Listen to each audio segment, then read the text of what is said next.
সাতক্ষীরা শহরে ব্যাঙের ছাতার মতো গজিয়ে উঠেছে অবৈধ মোটর ভ্যান। এসব মোটর ভ্যানের কারণে শহরের সড়কগুলোতে প্রতিনিয়ত ঘটছে দুর্ঘটনা আর যানজটে অতিষ্ঠ হয়ে পড়েছে সাধারণ মানুষ। নিয়ন্ত্রণে আনতে হিমশিম খাচ্ছে ট্রাফিক পুলিশ। চ্যানেল এইচ এর স্টাফ রিপোর্টার আব্দুল ওয়াহাবের পাঠানো তথ্য ও ভিডিও চিত্রে থাকছে বিস্তারিত।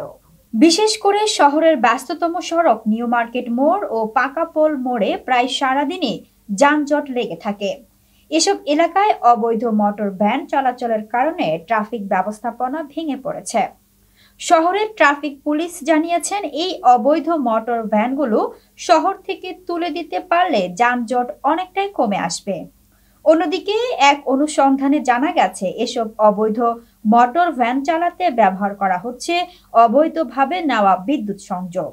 এতে একদিকে বিদ্যুৎ চুরি হচ্ছে, অন্যদিকে বিদ্যুৎ ব্যবহারের অপব্যবহারও বাড়ছে।